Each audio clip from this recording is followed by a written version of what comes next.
Hello! In this video, we're going to prove the following corollary. The infimum of the set containing 1, 1/2, 1/3, 1/4, 1/5, 1/6, and so on is equal to 0. Now, before we get to the proof, let's get some context. In proving this corollary, we're going to rely on the following facts. The first is every non-empty subset of real numbers with a lower bound has an infimum. All right, the second is the following. Given any real number a, if we have that 0 is less than or equal to a is less than epsilon for all epsilon greater than 0, then a is equal to 0. And the third is the following. For all real numbers x, there exists a positive integer n such that x is less than n.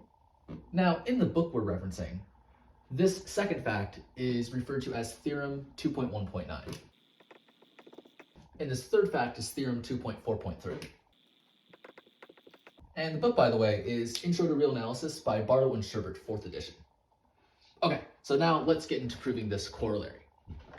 And to start out, for convenience, let's just call this set S. And our goal is to show that the infimum of S is equal to 0. Now, first of all, how do we know that S even has an infimum? Well, we can apply the first fact to show that S has an infimum. Right, we're going to show that S is both non-empty and has a lower bound. Well, clearly S is non-empty because 1 is an element of S. Right? The reason why 1 is an element of S is because, well, if we take n to be the positive integer 1, well then 1 over 1 is an element of S. And 1 is equal to 1 over 1, so 1 is an element of S. So now that we know S is non-empty, now we would like to show that S has a lower bound. And we can show that 0 is a lower bound of S. To show that 0 is a lower bound of S, what we're really trying to show is for all elements x in S, x is greater than or equal to 0. So give me an arbitrary element x in S. Well, since x is an element of S, this means that x is equal to 1 over n for some positive integer n. Now, since n is a positive integer, n is greater than 0. And since n is greater than 0, of course 1 over n is greater than 0. And x is equal to 1 over n, so x is greater than 0. And since x is greater than 0, it follows that x is greater than or equal to 0. So what have we shown here? Well, what we've shown is, given any element x in S, we have that x is greater than or equal to 0.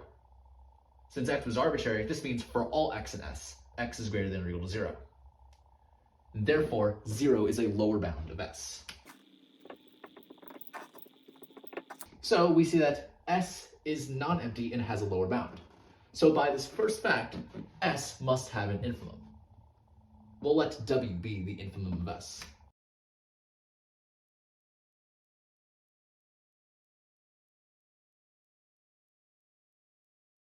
So now that we know S has an infimum, now we want to show that its infimum is equal to 0. So really we want to show that W is equal to 0. And to show that W is equal to 0, we're going to apply the second fact, theorem 2.1.9. And in applying theorem 2.1.9, we'll take capital A to be W. So really, this means that if 0 is less than or equal to W is less than epsilon for all epsilon greater than 0, then W is equal to 0. So we want to show that this is true. And since we're trying to prove something about every epsilon greater than 0, give me an arbitrary epsilon greater than 0. And with this arbitrary epsilon greater than 0, we want to show that 0 is less than or equal to W, which is less than epsilon. Let's first show that 0 is less than or equal to W. Well, since W is the infimum of S, this means that W is the greatest lower bound of S, which means W is greater than or equal to every lower bound of S. Well, since 0 is a lower bound of S, it follows that W is greater than or equal to 0.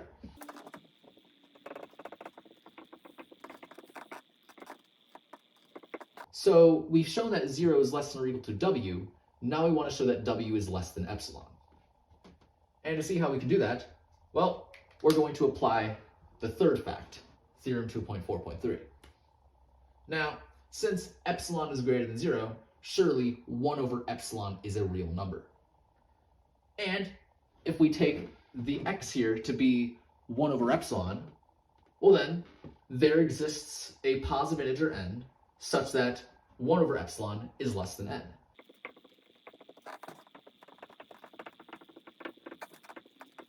Now, we can all agree that epsilon over n is a real number as well. In fact, epsilon over n is a positive real number. So if we take this inequality and multiply the positive real number epsilon over n on both sides, we get that 1 over n is less than epsilon. And also, we know that n is a positive integer, so of course 1 over n is an element of S. And since W is the greatest lower bound of S, surely W is a lower bound of S. And since W is a lower bound of S, this means that W is less than or equal to every element of S. So, in particular, W must be less than or equal to 1 over n. And 1 over n is less than epsilon. This inequality tells us that W must be strictly less than epsilon. So, putting this all together, we have that 0 is less than or equal to W, and W is less than epsilon. And now, we see that given any epsilon greater than 0, 0 is less than or equal to W is less than epsilon. So since epsilon was arbitrary, this means that this is true for every epsilon greater than 0. So we have proven that this is true.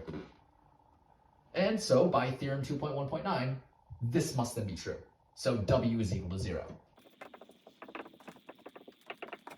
So we've shown that W is equal to 0. W is really the infimum of the set, so we have shown that the infimum of this set is equal to 0.